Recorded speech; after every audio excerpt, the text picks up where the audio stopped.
A massive report just leaked Nvidia's entire RTX 5000 series. I'm talking specs, release, it's all here. But before I get to that, I'll go over my favorite PC hardware deals for Black Friday. Nvidia has terrible news, and the RTX 5090 is an absolute beast.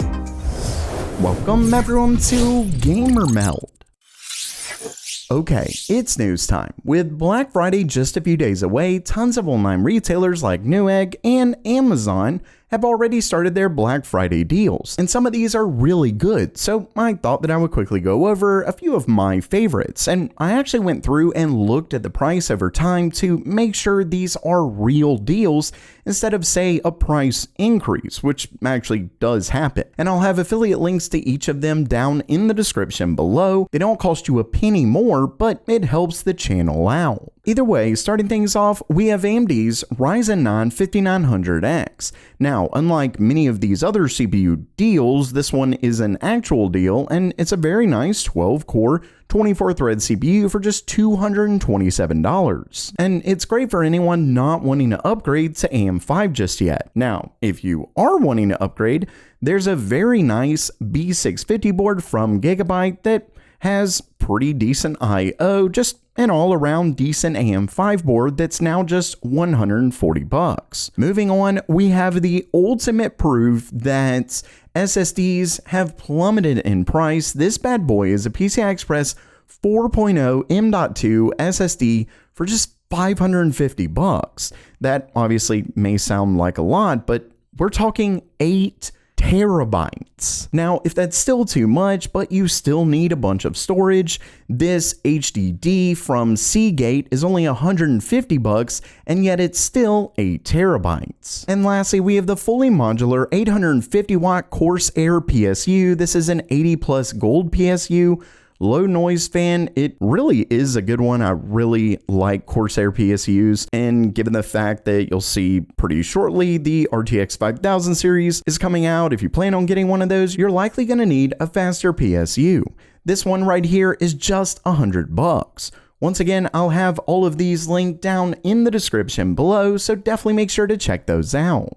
Next up for today, if you're wanting to buy a new GPU but you don't want to pick up next gen, you may want to do it fast, because for starters, leaks have shown that Nvidia is moving a ton of their production from current gen GPUs to the RTX 5000 series. And now, during Nvidia's most recent earnings call, the company's CFO, Colette Kress, stated, quote, Q3 was a great quarter for gaming, with notebook, console, and desktop revenue all growing sequentially and year on year. On gaming, although sell-through was strong in Q3, we expect fourth quarter revenue to decline sequentially due to supply constraints. Now, whether those supply constraints are from Nvidia moving production to next-gen GPUs, or perhaps even to AI, or they actually have some kind of real issue, one thing's clear: expect supply to go down soon even more. And with that, expect price increases.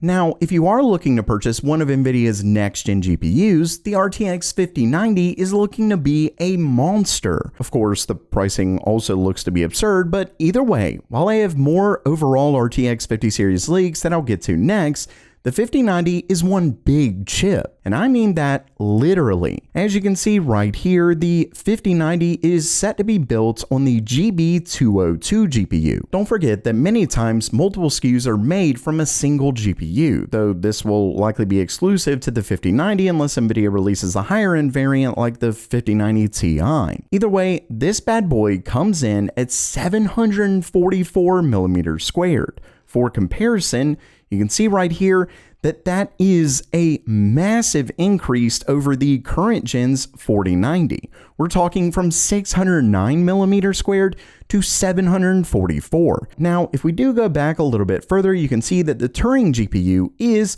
1 millimeter squared larger, but don't forget that this is set to be based on a much smaller transistor size, meaning that RTX 5090 is, like I said, set to be one beast of a GPU. And lastly for today, we pretty much have everything. I'm talking the 5090, 5080, 5070, pretty much everything is here, and this one comes from a new report by BenchLife. Starting things off, we have launch timing, and as you can see, it looks like Nvidia is planning to release quite a few of their next-gen GPUs early next year. Specifically, you can see the 5090, 5090D, 5080, 5070 Ti, as well as the regular 5070 are, according to this, all expected to launch in Q1 of next year. And a lot of these details are actually coming from board partners to Nvidia, and obviously if anyone other than Nvidia would know, it would definitely be board partners, and some of this has also been confirmed by video cards themselves. So this does look like it's set to be very accurate. Either way, as you can see right here, they mentioned the fact that the RTX 5060 does not have a release date, but rumors suggest the 5070 is set to release in February, with the 5060 potentially slipping all the way to March.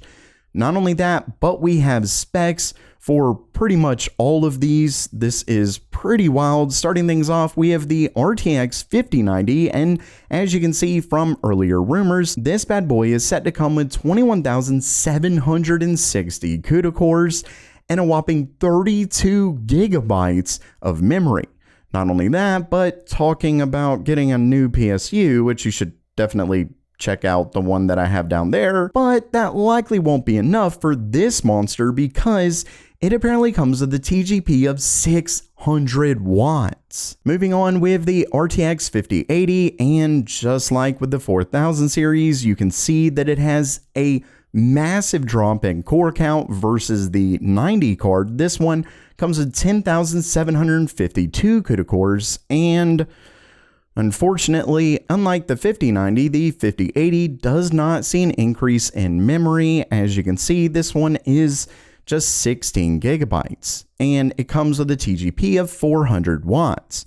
Moving on down, we have the 5070 Ti, and this one comes with 8,960 CUDA cores and once again 16 gigabytes of memory, then a TGP of 300 watts. So yeah, you likely notice that pretty much all of these are getting an increase in power draw over current gen cards. Finally, we have the RTX 5070, and this one comes with 6,400 CUDA cores. Now, what's interesting about the core counts from these, just like current gen, as you go down the list, the actual increase in core count, at least when it comes to versus current gen cards, becomes less and less. For example, the 5090 gets over 5,000 more cores than the RTX 4090.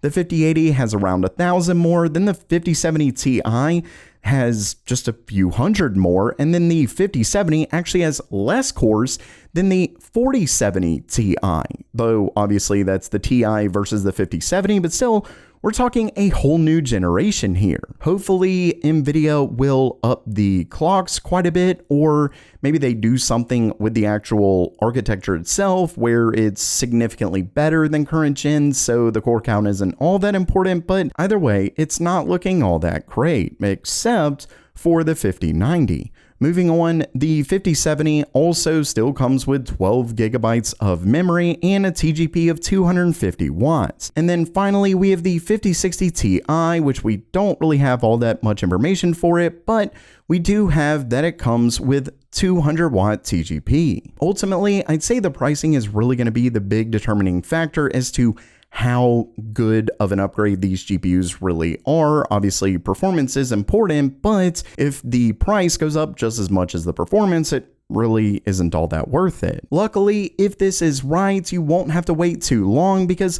apparently a lot of these SKUs are set to be announced at CES of next year. And if you want to know all about these GPUs when Nvidia releases them, make sure you subscribe to GamerMeld.